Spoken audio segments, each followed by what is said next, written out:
અગ્નિ કુમારિકા, અનન્ય પૂર્વા અને બીજું યુદ્ધ શ્રુતિ રૂપા અન્ય પૂર્વા. એમનો પરિચય હવે આપણને શ્રી શાસ્ત્રીજી આપી રહ્યા છે. પહેલા પરિચય આપે છે ઋષિ રૂપાઓ, અગ્નિ કુમારિકાઓ. એનું કારણ એવું સમજાય છે કે રાસ પંચાધ્યાયના સુબોધિનીજીના આરંભમાં પ્રભુએ કરેલા વેણુનાદના રહસ્યને સમજાવતા શ્રી આચાર્ય ચરણ સ્વયં આજ્ઞા કરે છે કે પ્રભુએ આ વેણુનાદ મુખ્યત્વે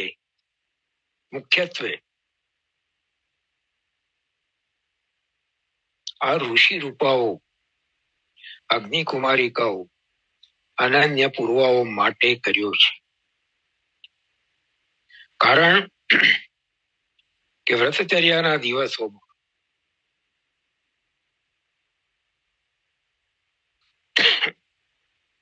આ ઋષિ કુમારો જે શ્રી ગોપીજનો રૂપે પ્રગટ થયા,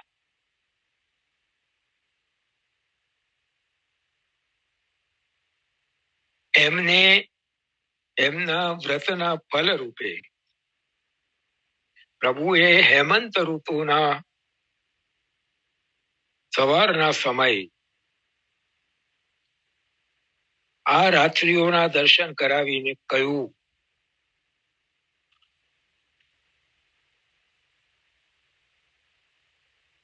કે આ રાત્રિઓમાં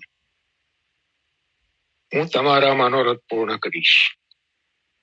એટલે એ મનોરથો પૂર્ણ કરવા જે વચન પ્રભુએ આપ્યું છે એ વચન અનુસાર પ્રભુ વેણુનાદ કરે છે. મુખ્યત્વે આ અનન્ય પૂર્વ કુમારિકા ગોપીજનો માટે. એમનો પરિચય આપતા શ્રી શાસ્ત્રીજી આપણને બતાવે છે દંડકારણ્યના ઋષિઓએ રામને જોયા. રામનો અર્થ જ છે જે રમાડે તે રામ. રામને જોયા, રાજી થયા. પુરાતુ મુનય સર્વે દંડકારણ્યવાસીના દૃષ્ટ્વા રામં ઘનશ્યામં ભોક્તો મૈચ્છન હતત્રપાહ. આનું રહસ્ય બતાવ્યું. પૂર્ણ શુદ્ધ જીવોને જોઈને આ જે ઋષિકુમારો છે દંડકારણ્યમાં નિવાસ કરી રહેલા, પ્રભુ શ્રી રઘુનાથજી સ્વરૂપે વનવાસમાં પધાર્યા ત્યારે આ દંડકારણ્યના ઋષિઓએ પ્રભુના દર્શન કર્યા. એ સંદર્ભમાં અહીંયા કહી રહ્યા છે પૂર્ણ શુદ્ધ જીવોને જોઈને પ્રભુએ પરમ કૃપા પોતાના દિવ્ય સૌંદર્યનું દર્શન દીધું. સહજ સુંદર તો છે. ભૂતલ ઉપર અવતાર સ્વરૂપે જ્યારે વિરાજે છે ત્યારે ભૂતલ પરના સર્વ જીવો દર્શન કરે છે. પણ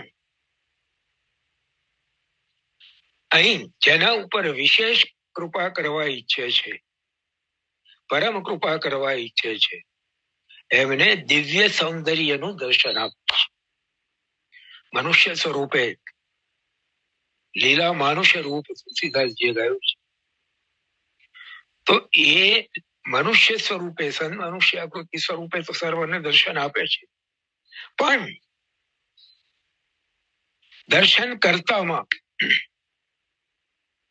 મન હરાઈ જાય, ચિત્ત ચોંટી જાય એવા દિવ્ય સૌંદર્યનું દર્શન તો પ્રભુ જેના પર પરમ કૃપા કરવા ઈચ્છે છે એને આપે છે. દિવ્ય સૌંદર્યનું દર્શન દીધું, એની સાથે એ ઋષિઓમાં પ્રસાદ રૂપા સ્ત્રી શક્તિનો પ્રવેશ કરાવ્યો.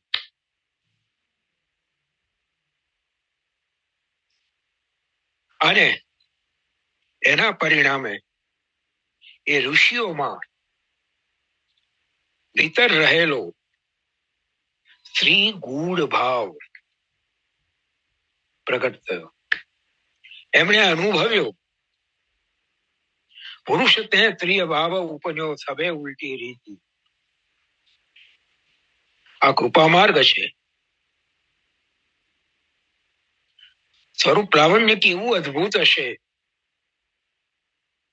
સજાતી અને પણ વિજાતીય ભાવ થાય. અહીં શાસ્ત્રીજી ઉદાહરણ દ્રૌપદીજીનું આપે છે. દ્રૌપદીજીનું એવું અલૌકિક સૌંદર્ય છે કે એમને સ્નાન કરાવતા એમના સખીજનો જ્યારે એમના સ્વરૂપ લાવણ્યનું દર્શન કરે છે ત્યારે એ સખીજનો સ્ત્રી હોવા છતાં એમનામાં હું ભાવ જાગૃત થાય છે. દિવ્ય સ્ત્રીના સૌંદર્યમાં સ્ત્રીને પુરુષ ભાવ થાય તો પુરુષોત્તમની ઈચ્છાથી એમનું લાવણ્ય જોઈને પુરુષમાં સ્ત્રી ભાવ ન થાય. જો અહીંયા એક વાત, એક રહસ્ય બીજું પણ સમજવા જેવું છે. શ્રી રઘુનાથજીને કેવલ મર્યાદા પુરુષોત્તમ સમજવાની જે ભ્રાંતિ છે એનું પણ નિરાકરણ અહીંયા થાય છે. અહીંયા પુરુષોત્તમ શબ્દ વાપર્યો. આ પ્રકારે દિવ્ય સ્વરૂપામૃતનું દાન કરવાનું સામર્થ્ય જો શ્રી રઘુનાથજી સ્વયં પુરુષોત્તમ ના હોય તો એમનામાં સંભવ જ નથી. સ્ત્રીઓએ સ્વરૂપાનંદના અનુભવની, ઋષિઓએ સ્વરૂપાનંદના અનુભવની ઈચ્છા વ્યક્ત કરી. પ્રભુએ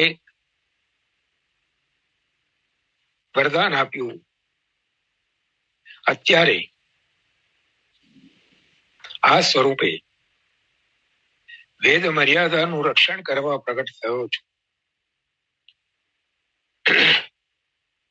પણ સારા સત્કલ્પમાં તમારા મનોરથ પૂર્ણ કરીશ.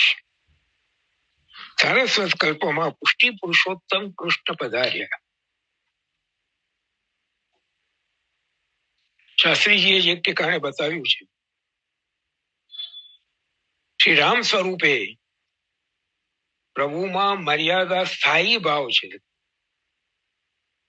અને પુષ્ટિ સંચારી ભાવ છે.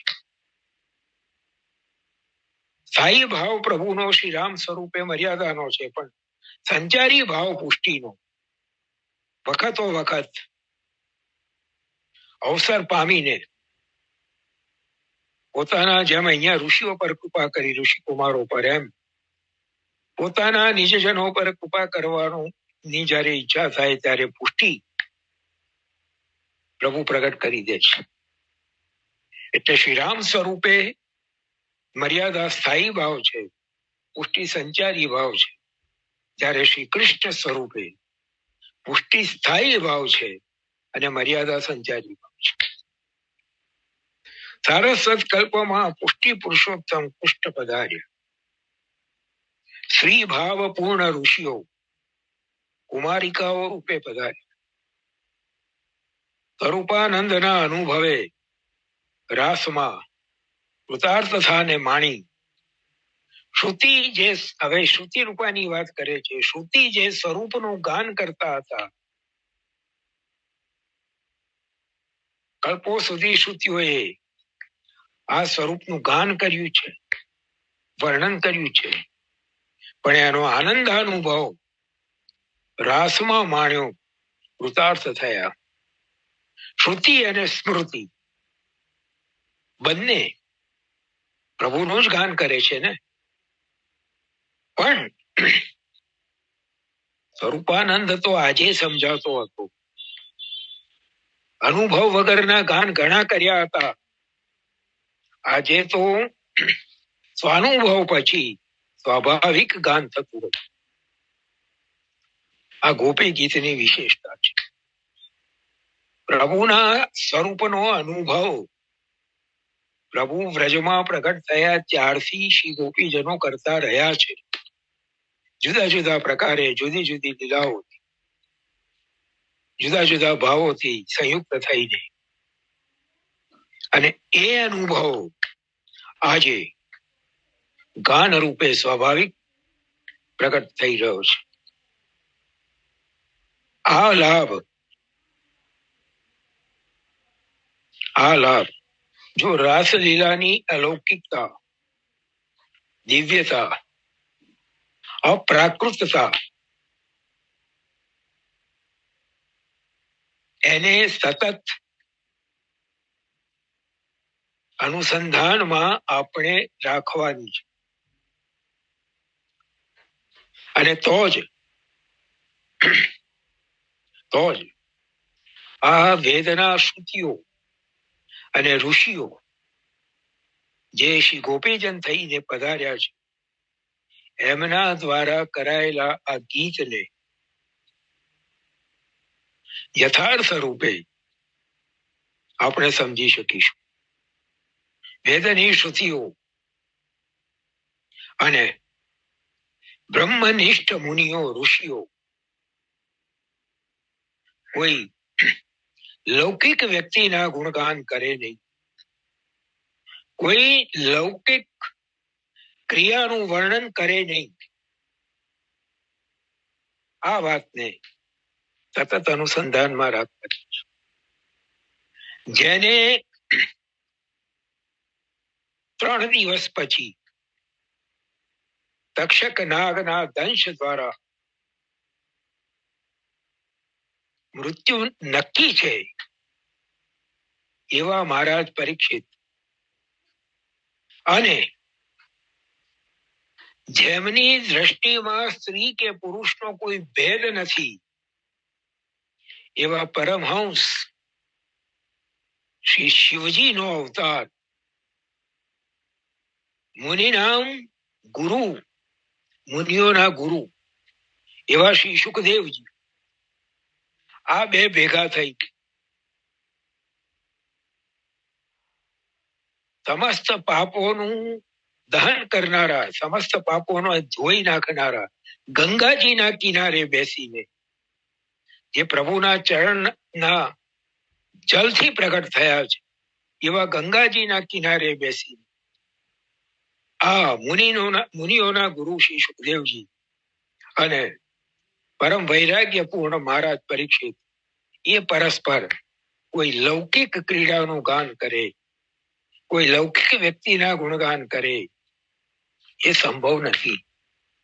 એટલે આ વસ્તુને, આ તથ્યને, આ હકીકતને સતત અનુસંધાનમાં રાખીને આપણે શ્રી ગોપી ગીતને શ્રી આચાર્ય ચરણોએ ના આશયથી પરમ આદરણીય શાસ્ત્રીજીએ જે આપણા સમક્ષ પ્રસ્તુત કર્યું છે, એને સમજવાનો આપણે પ્રયત્ન સતત કરતા રહેવાનું છે.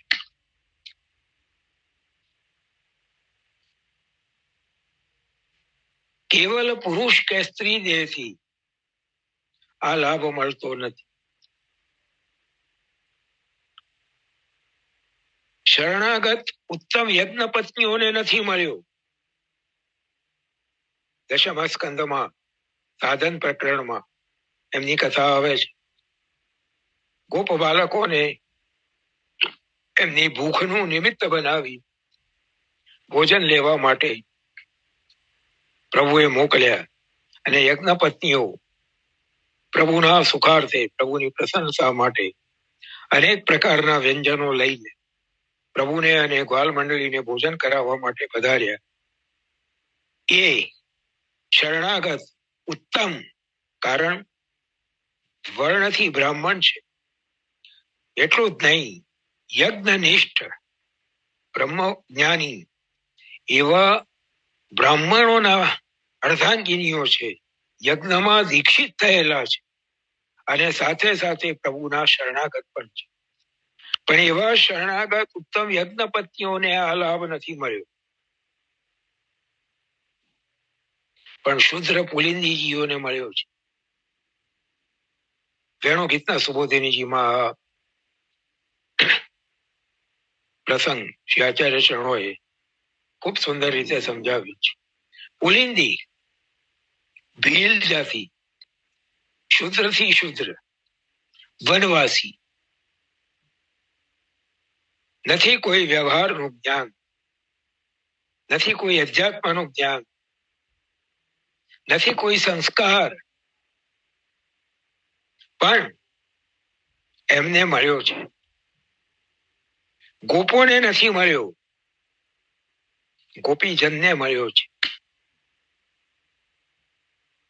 પ્રભુની પ્રસાદ રૂપ સ્ત્રીત્વ લક્ષણા રૂપા શક્તિના પ્રવેશથી જ કાત્યાયની વ્રતનું આ જ રહસ્ય છે. પ્રભુના પ્રસાદ રૂપ, પ્રભુની કૃપા રૂપ સ્ત્રીત્વ લક્ષણ રૂપા શક્તિના પ્રવેશથી, પ્રભુની આ શક્તિ કાત્યાયની સ્ત્રીત્વ લક્ષણા. શ્રી સુબોધિનીજી રાસ પંચાધ્યાયીમાં જ એક ઠેકાણે શ્રી આચાર્ય ચરણોએ એ પણ આજ્ઞા કરી છે કે આ રસ કેવલ સ્ત્રીઓમાં જ પ્રતિષ્ઠિત થયેલો છે, પણ પુરુષ પણ જ્યાં સુધી ગૌણત્વનો અનુભવ નથી કરતો, જ્યાં સુધી એનામાં ગૌણત્વ એટલે પોતે મુખ્ય નથી પણ ગૌણ છે, મતલબ ભોગતા નથી પણ ભોગ્ય છે, એ ભાવ, એ ભાન જ્યાં સુધી પુરુષમાં પ્રગટ નથી થતું, જ્યાં સુધી એની પ્રાપ્તિ એને નથી થતી, ત્યાં સુધી એ રસની પ્રાપ્તિનો, રસના આસ્વાદનો અધિકારી નથી બની શકતો. અહીંયા આ જ વાત કહી રહ્યા છે. પ્રભુની પ્રસાદ રૂપ સ્ત્રીત્વ લક્ષણ રૂપા શક્તિના પ્રવેશથી, અને એ પણ કેવલ કૃપા દ્વારા આ લાભ મળે છે. હવે શ્રી ગોપી ગીતના 19 શ્લોક, એ 19 શ્લોકોનું વર્ગીકરણ આપણે પ્રણય ગીતમાં જોયું કે 10 શ્લોકમાં કયો શ્લોક કયા ભાવ વાળા ગોપીજને ગાયો છે એ શ્રી મહાપ્રભુએ આપણને સમજાવ્યું. એ જ રીતે અહીં પણ ત્યાં યુથનો વિભાગ નહોતો. યુથના વિભાગ વિના કેવળ ભાવના વિભાગથી શ્રી મહાપ્રભુજીએ એ વર્ગીકરણ આપણને સમજાવ્યું. પણ અહીંયા 2 યુથ છે, શ્રુતિ રૂપા અને ઋષિ રૂપા. એટલે એ 2 યુથમાં લોકોનું વર્ગીકરણ ભાવના આધારે કઈ રીતે થાય છે એ શ્રી મહાપ્રભુજી સમજાવ્યું છે. ગયા અઠવાડિયે જે શ્રી ગોપી ગીતનું PDF ફોર્મ આપ સૌને મેં ગ્રુપમાં મોકલ્યું હતું, એમાં આપે જોયું હશે તો દરેક શ્લોકની સામે એ શ્લોક કયા ભાવવાળા અને કયા યુથના ગોપીજનોએ ગાયો છે એ મેં સંક્ષેપમાં બતાવ્યું છે, જેથી કરીને જ્યારે આપણે ગોપી ગીતનું રસાસ્વાદનો ક્રમ શરૂ કરીએ, એક એક શ્લોક લેતા જઈએ ત્યારે એ શ્લોક કયા ભાવવાળા કયા યુથના ગોપીજને ગાયો છે એ શોધવું ના પડે. એટલે આપણે ના જોયું હોય તો કાલે જરા જોઈ લેજો, એટલે પૂર્વ ભૂમિકા આપની તૈયાર થઈ જશે. આ બંને શ્રી ગોપીજન વ્યક્તિગત અને યુથના સામુદાયિક પણ સાત્વિક રાજસ તામસ ભાવ ભેદ, મિશ્ર ભાવથી 9, સાત્વિક રાજસ તામસ 3, એને 3 થી ગુણીએ, સાત્વિક સાત્વિક સાત્વિક રાજસ સાત્વિક તામસ, એવી રીતે તો 9 થાય. બંનેના મળીને 18, અને બંનેમાં સોપલક્ષણ નિર્ગુણ સમાન, બંનેમાં નિર્ગુણ કોમન છે. એ એક, આમ કુલ 19. સૌ એમના યુથના ભાવનો એક એક શ્લોક ગાય છે. દરેક ગોપીજન એમાંના દરેક ભાવભેદ વાળા ગોપીજન એક એક શ્લોક ગાય છે. તેથી કુલ 19 શ્લોક. જેટલા મળીને એક વિધ રસાનુભવ થાય એટલાનું એક યુથ. આપણને એમ થાય કે યુથ શબ્દ એટલે શું? યુથ એટલે ગ્રુપ, જૂથ. તો યુથ કોને કહેવાય? શ્રી મહાપ્રભુજીએ સમજાવ્યું, જેટલા ગોપીજન મળીને એક વિધ રસાનુભવ થાય. જ્યારે આપણે આપણી જરા સરળ ભાષામાં સમજીએ તો સમાન ભાવના અનુભવ જેને થતા હોય, જેમનામાં પ્રભુએ એક સમાન ભાવનું દાન કર્યું હોય, એટલા મળીને એક યુથ થાય. એટલે આપણે અહીંયા પણ ઘણી વાર વૈષ્ણવો માટે આ આમના યુથના જે કહીએ છીએ, અથવા વાર્તામાં પણ જે રીતે યુથના ઉલ્લેખ આવે છે, ત્યાં યુથનો અર્થ આપણે આ રીતે સમજવો જોઈએ. એકવિધ રસાનુભવ જેટલા ગોપીજનોને મળીને થાય એટલા ગોપીજનનું એક યુથ સમજવું. આ સામાન્ય ભેદ.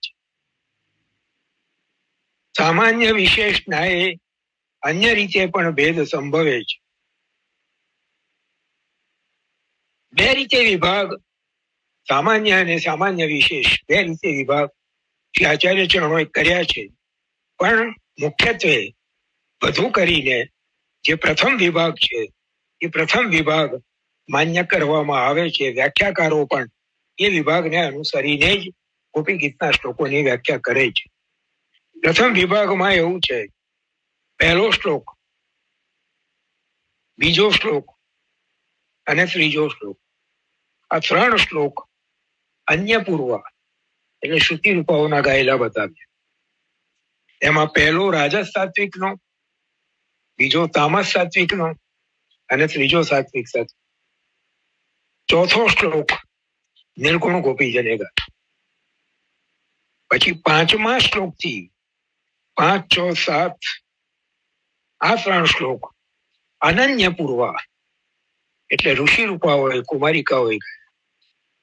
એમાં પહેલા સાત્વિક સાત્વિક, બીજા તામસ સાત્વિક અને ત્રીજા રાજસ સાત્વિક. આમ 5, 6 અને 7 શ્લોક થયા.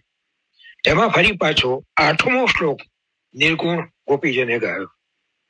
ત્યાર પછી 9, 10, 11 આ 3 શ્લોક ફરી પાછા અનન્ય પૂર્વા એટલે ઋષિ રૂપાઓએ ગાયા. સાત્વિક રાજસ, તામસ રાજસ, રાજસ રાજસ. પછી 12, 13, 14, 15, 16 ને 17 આ શ્લોક અન્ય પૂર્વા એટલે શ્રુતિ રૂપાઓએ ગયા. 12મો શ્લોક તામસ રાજસ, 13મો રાજસ રાજસ, 14મો સાત્વિક રાજસ, 15મો સાત્વિક તામસ, 16મો તામસ તામસ અને 17મો રાજસ તામસ. 18 અને 19 છેલ્લા 2 શ્લોક એ પાછા ફરી અનન્ય પૂર્વા ઋષિ રૂપાઓએ ગયા. એમાં સાત્વિક તામસ અને રાજસ તામસ. આ રીતે 10 શ્લોક અન્ય પૂર્વા શ્રુતિ રૂપાઓના થયા અને 9 શ્લોક અનન્ય પૂર્વા ઋષિ રૂપાઓના થયા. આપણને પ્રશ્ન થાય કે અનન્ય પૂર્વા કુમારિકાઓ ઋષિ રૂપાઓના શ્લોકમાં એ પૂછો કેમ? તો શ્રી મહાપ્રભુજીએ એનો ખુલાસો આપ્યો કે આ કુમારિકાઓ ઋષિ રૂપાઓ છે, અગ્નિ કુમારિકાઓ છે. એટલે એમનામાં તામસ તામસ ભાવ વાળા ગોપીજન નથી. સાવ તામસ નથી. તામસ છે પણ સાત્વિક અને રાજસના મિશ્રણ વાળા છે. સાવ તામસ નથી. જ્યારે અન્ય પૂર્વા શ્રુતિ રૂપાઓમાં તામસ તામસ પણ છે.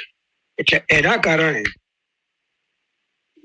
શ્રુતિ રૂપાઓના 10 શ્લોક છે અને ઋષિ રૂપાઓના કુમારિકાઓના 9. હવે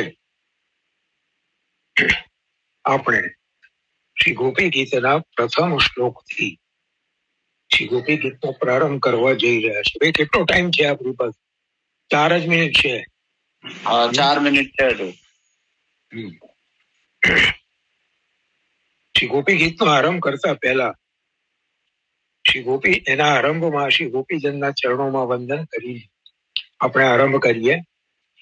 વંદે નંદ વ્રજ શ્રીરામ પાદરેણુ મધુશ્રેષ્ઠ વ્યાસામ હરિકથોદ્ગીતમ પુનાતિ ભુવનત્રયમ. શ્રી ઉદ્ધવજીએ જે શબ્દોમાં શ્રી ગોપીજનોના ચરણોમાં વારંવાર વંદન કર્યા, એ જ શબ્દોમાં, ઉદ્ધવજીના જ શબ્દોમાં શ્રી ગોપીજનોના ચરણોમાં વારંવાર વંદન કરી અને એમના દ્વારા ગવાયેલું આ દિવ્ય ગીત એનો આપણે આરંભ કરીએ છીએ. પહેલો શ્લોક. જયતિ સેધિકમ જન્મના વ્રજ શયત ઇન્દિરા શશ્વદત્રી. પહેલો શ્લોક અન્ય પૂર્વા રાજસ સાત્વિક એમણે ગાયો. જયતિ સેધિકમ જન્મના વ્રજ શયત ઇન્દિરા શશ્વદત્રી દૈત દૃશ્યતામ દીક્ષતાવક ત્વયિ ધૃતા સવ ત્વામ વિચિન્વતે. જયતિ થી આરંભ. જય મળે ને ભક્તોને તો જય કયો, જીવતા ભગવાન મળે તે. મહાપ્રભુજીએ આ જ વાત સમજાવી. ભગવાન એવ ફલમ યથા આવિર્ભવે. એ ભૂતલ ઉપર આપણી સમક્ષ આવિર્ભૂત થાય એ જ ફળ. અહીંયા પણ શ્રી ગોપીજનો સમજાવે છે, જયતી થી શરૂ કરી. ભક્તોને તો જીવતા જ ભગવાન મળે એ જય. ભગવાન વગર તો બધે થાય પરાજય. આંખે ના દેખાય, કઈ કરતા ના લાગે, છતાં ભક્તો માટે તો ભગવાન જ સર્વ કંઈ કરે છે. અર્જુન પ્રિય સખા પ્રભુના. ભગવાન તો નિશસ્ત્ર પણ એના પક્ષમાં રહ્યા. એ કઈ કરતા ના લાગે. મહાભારતનું એ કથાને જયારે વાંચીએ અથવા ગીતાજીનો જયારે અભ્યાસ કરીએ ત્યારે દેખાય છે કઈ કરતા નથી, સારથીપણું કરે છે, છતાં સર્વ કરે છે. જય પોતાના વિજય અર્જુનને દીધો ને. અર્જુનનું એક નામ છે વિજય, અને અર્જુનનું એક નામ વિજય છે. તો અર્જુન એટલા પ્રિય છે. બીજી લિંક આવી ગઈ છે ને. અર્જુન એટલા પ્રિય છે કે પ્રભુએ પોતાનું એક નામ રાખ્યું, વિજય સખા. વિજય સખ. વિજય એટલે અર્જુનના સખા ભગવાન. ભગવાને આ નામ અંગીકાર કર્યું, વિજય સખ. હા સતીશ કાકા આવી ગઈ છે. 1 જ મિનિટ રહી છે હવે. ખાલી વૈષ્ણવ જણાવી દે. હા ભાઈ, હવે 1 જ મિનિટ રહી છે. આપણો 1 મિનિટનો બ્રેક આવશે. બીજી લિંક આવી ગઈ છે ઓલરેડી. એટલે એ જ લિંક ઉપર ફરી ક્લિક કરીને આપણે ફરી સત્સંગમાં જોડાવાનું છે. આપણો સત્સંગ હજુ ચાલુ છે. 10:20 પૂરો થશે. એટલે એવું ના સમજતા કે સત્સંગ પૂરો થયો, બ્રેક આવે એટલે. ચાલો. સંકેતથી સૌને સમજાવી દીધું. પ્રભુ હોય ત્યાં પરાજય ના હોય. યત્ર યોગેશ્વરો કૃષ્ણ યત્ર પાર્થો ધનુર્ધર તત્ર શ્રી વિજયો ભૂતિ ધ્રુવા નીતિ નથી. ગીતાજીના અંતમાં આ વાત સમજાવી દીધી. જ્યાં યોગેશ્વર કૃષ્ણ છે અને જ્યાં ધનુર્ધર પાર્થ છે ત્યાં શ્રી વિજય અને પુષ્કળ પ્રમાણમાં પ્રચુરતા, એમાં કોઈ શંકાને સ્થાન નથી. પ્રભુ હોય ત્યાં પરાજય ના હોય. મંગલ રૂપ પ્રભુ બિરાજે ત્યાં સર્વ મંગલ જ હોય. સફળતા સર્વ સ્વતઃ પ્રાપ્ત થાય, વિઘ્ન કાંઈ ના રહે. મંગલમય જય પહેલા પ્રગટ થયો અહીં ભક્ત મુખમાંથી. જય પહેલા પ્રગટ થયો ભક્તના મુખમાંથી, શ્રી ગોપીજનોના મુખમાંથી. જય શબ્દ પહેલો પ્રગટ થયો. કવિઓ ભલે જય જ ને દગ્ધાક્ષર ગણે. કાવ્યશાસ્ત્રના નિયમ અનુસાર જ બળેલો અક્ષર છે, દગ્ધાક્ષર છે. એ કોઈ કાવ્યની કોઈ કૃતિની શરૂઆત જથી ના થાય. પણ અહીંયા શ્રી ગોપીજનો જથી શરૂ કરે છે. જયથી તે દિગમ. પણ પ્રભુના શરણાગત ભક્તોએ તો શ્રી ભાગવતમાં દગ્ધ એટલે બળેલાને ઠરેલા કરવા જનો આદર પોતાના ગાનમાં પહેલો કર્યો છે. શ્રીમદ ભાગવત સૌ સંતાપમાં શેકાયેલાને શીતલતા, સુખ, શાંતિ અરે પરમાનંદ ના પણ પ્રદાન કરે છે. કર્મ જ્ઞાન ભક્તિના સુંદર સમન્વય રૂપ અનન્ય શરણાગતિ માર્ગ રૂપ શ્રી ભાગવતમાં જન્માદ્યસ્યમાં મંગલાચરણમાં પહેલો જકાર શરણાગત ભક્ત વેદ વ્યાસજી વધ્યા છે. ભાગવતજીનું મંગલાચરણનો જે પહેલો શ્લોક છે, શ્રી ભાગવતજીનો આરંભ જ જેનાથી થાય છે. જન્માદ્યસ્ય યતોન્વયાદિતરતશ્ચાર્થ સ્વવિદ્યેશ્વરાટ, ત્યાંથી શરૂ થાય છે. ત્યાં પણ પહેલો જ છે. શરણાગત ભક્ત વેદ વ્યાસજી વધ્યા છે. ભક્તના મુખે પ્રભુના જ્ઞાનાવતાર વ્યાસજી, શરણાગત ભક્ત વ્યાસજી, એમના મુખે પહેલો જ નીકળ્યું. પોતાના ખેદને દૂર કરવા મથ્યા છે. કર્મકાંડના સારરૂપ યજ્ઞ વરાહની સ્તુતિમાં, ત્રીજા સ્કંદમાં વરાહ અવતારમાં સ્તુતિમાં જીતમ માં શરણાગત ભક્ત ઋષિઓએ પણ જથી આરંભ કર્યો છે. કૃપારૂપ જલ બિંદુઓથી પાવન થયા છે. ભક્તિ માર્ગની ચરમ સીમા રૂપ શ્રી ગોપીજને જયતીમાં જને સ્થાન પહેલા દીધું છે. ઉદ્દેશ શું છે? જો બાળે છે, બળેલો અક્ષર છે, તો સ્વદોષ નાશ માટે ગોવિંદને ગાયા છે.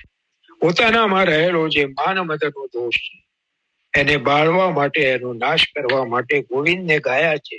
અને માટે જથી શરૂઆત કરી. જ્ઞાનકાંડના સાર જેવી વેદ સ્તુતિ દશમ સ્કંદના અંતમાં આવે. શરણાગત ભક્ત શ્રુતિઓએ જય જય જય જા મદીત, એમાં પણ જને પહેલા પધરાવ્યું છે. પ્રાકૃત શ્રુતિઓએ સ્વદોષના નાશ માટે સ્તુતિ કરી છે. સંસારમાં અનેક રીતે બળતરા પામેલા, નકામા ગણાતા, સ્થાન અને માન વિહોણા સૌ લોકોને આહલાદ દઈને ઉત્તમ બનાવે છે શ્રી ભાગવત. એનો આ સૂચક સંદેશ છે. જતી શરૂઆત. યોગાસ્ત્રયો મયા પ્રોક્તા નૃણામ શ્રેયો વિદિત થયા.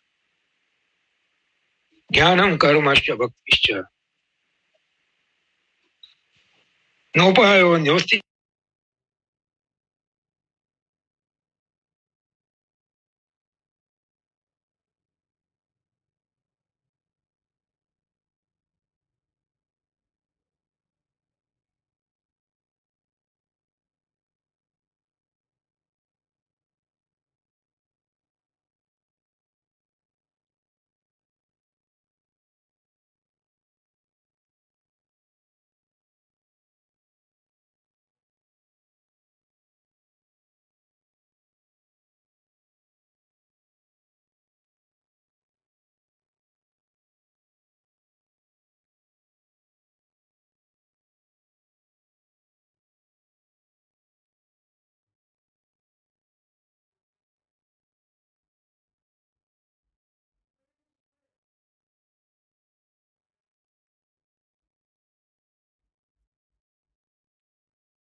એને બતાવ્યું છે.